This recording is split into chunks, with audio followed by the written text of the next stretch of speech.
Hello and welcome. I'm Sam Califer, your guest host this week for Vision, the show where we talk all about the College of Arts and Sciences, as well as its faculty and students. Today, I'm joined by Dr. Shawn Lambert, Assistant Professor in the Department of Anthropology and Middle Eastern Cultures, and Dr. Tara Sutton, Assistant Professor in the Department of Sociology and Gender Studies Affiliate. Thanks for joining. Thank you for having us. Thank you. I'm excited to be here. Yes, well, I wanted to have you on the show because you both conducted important research into making college campuses safer by stopping sexual violence from happening, whether that be sexual assault or sexual harassment. And that's what I want to talk about today.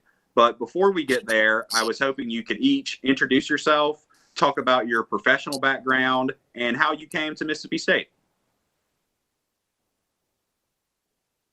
Well, again, my name is Shawn Lambert, and I'm actually was born in Tupelo and was raised in Tuscaloosa, Alabama. And I went to the University of Oklahoma to get my master's and PhD, where I focused primarily in Southeastern archaeological science with a heavy focus in indigenous archaeology and collaborative archaeology.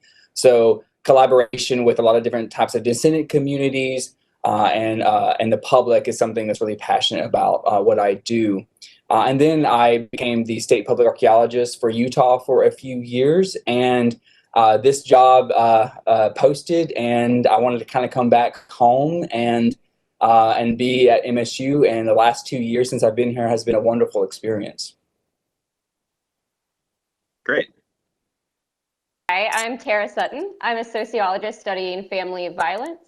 A lot of my work concerns the impact of early abuse or other trauma, including things like racial discrimination, on later perpetration or victimization of intimate partner violence and sexual assault. And I also study predictors of crime more generally. And I'm particularly interested in crimes by and that affect women, Black families, and LGBTQ plus young adults, which is lesbian, gay, bisexual, transgender, queer questioning, and other gender or sexual identities. I got my master's degree from University of Georgia in Human Development and Family Studies, and my PhD in sociology also from the University of Georgia. I joined Mississippi State in 2018. I am in the Department of Sociology, but I mainly teach criminology classes like criminological theory and gender crime and justice, and I really love being here at State.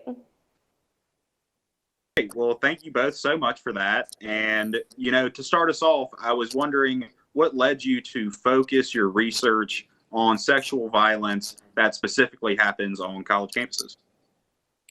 When you think about archaeological science, I don't think people necessarily think of sexual assault and violence. And that's something that I've not only witnessed in my career, being in the field and seeing experiences from my colleagues and things like that, that really got me interested into understanding sexual assault and harassment and violence in the archaeological fieldwork, kind of the academic communities. So for me, I'm really interested in studying any form of violence that disproportionately impacts women, including sexual violence. I mean, as a woman myself, I have, experiences with sexual misconduct, and many people that I love and care about do as well. I think it's important to study violence on campus specifically because rates are very high for both men and women. Reporting is often difficult on campus. Students don't understand how to report. They are very entrenched in their peer groups, so they can fear retaliation or ostracization by peers. And honestly, reporting of sexual violence often does very little to reduce harm that has already happened or harm in the future. There's also unique aspects of college life that are conducive to sexual violence, including Greek life, party culture, and students navigating a new sense of independence.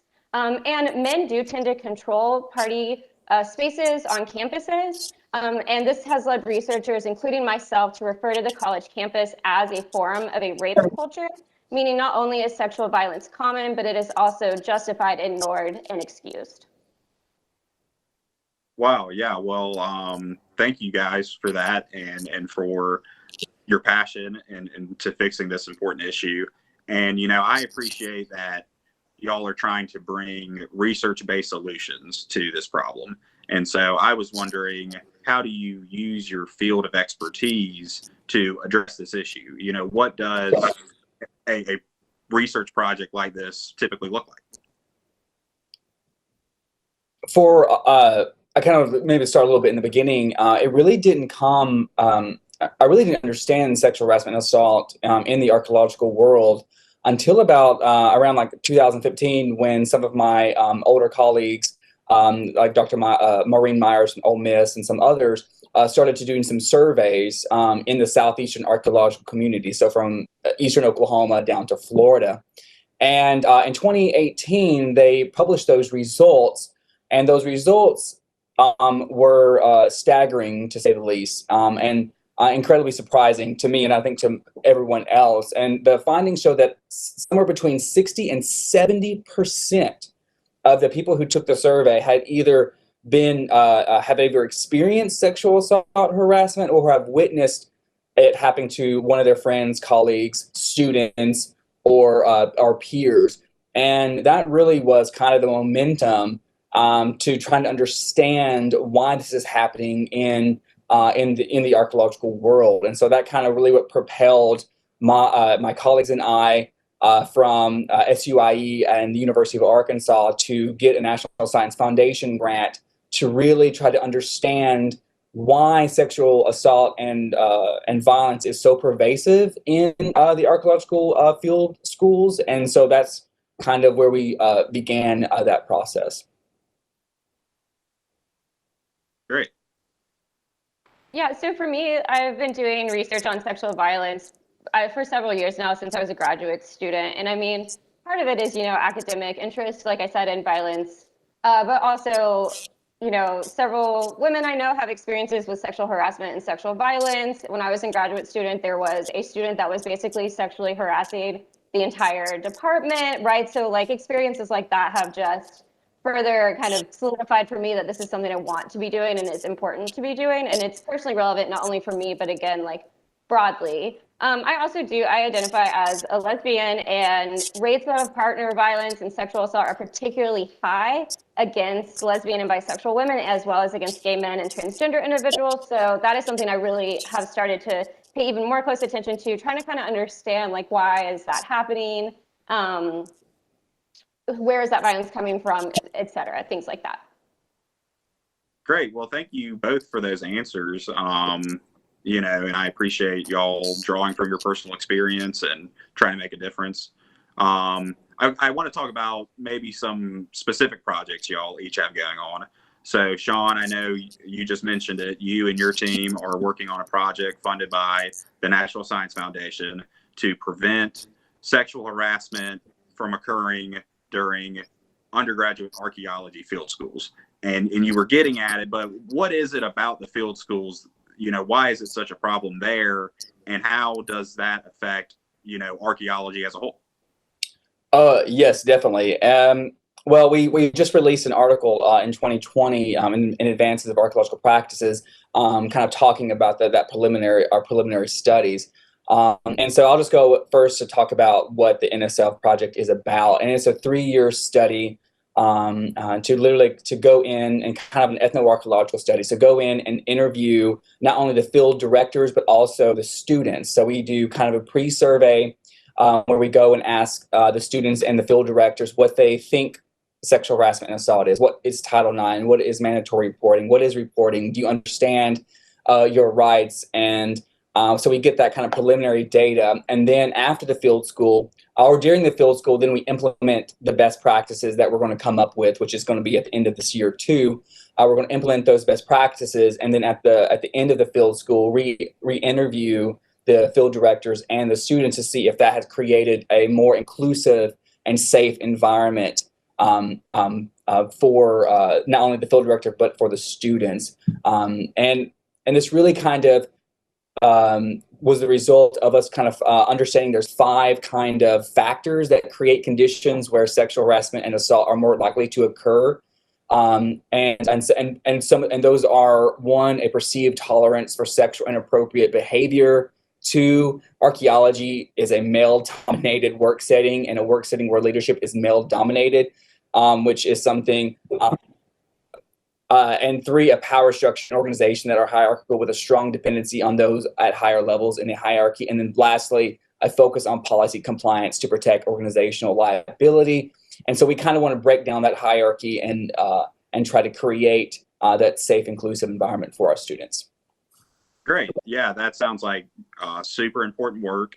And Tara, your new article titled Individual Vulnerability and Organizational Context as a Risk for Sexual Harassment Among Female Graduate Students, you make this statement that female graduate students are one of the most likely groups to experience sexual harassment.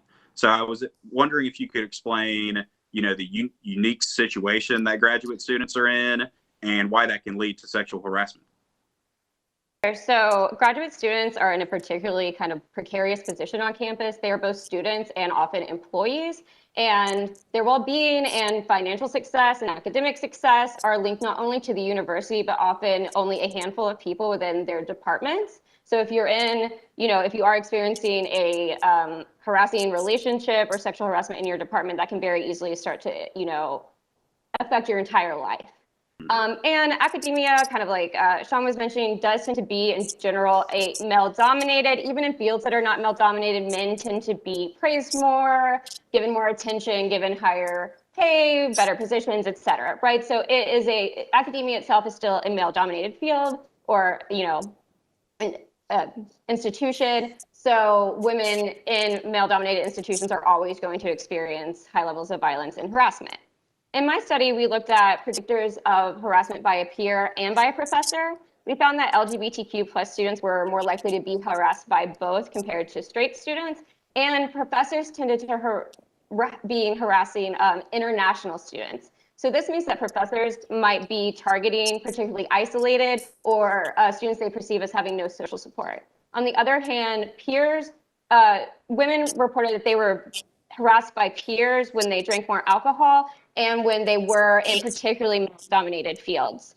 Research has shown that male peer groups use alcohol to victimize women, and they also tend to justify and even encourage each other's sexual misconduct. So this is really pointing to the potential role of male peer groups in women's sexual harassment during grad school. And when you're in grad school, you do spend a lot of time with your peers, both inside and outside of the classroom. It's kind of similar. It's kind of like you're very enmeshed in that, right? So you spend time in class, but also at social functions and at things like conferences. So it's kind of very easy to be entrenched in both life with your professors and with your peers. So it's just more opportunities to be harassed by those individuals. Thank you for tuning in to this edition of Vision, and we'll see you next time.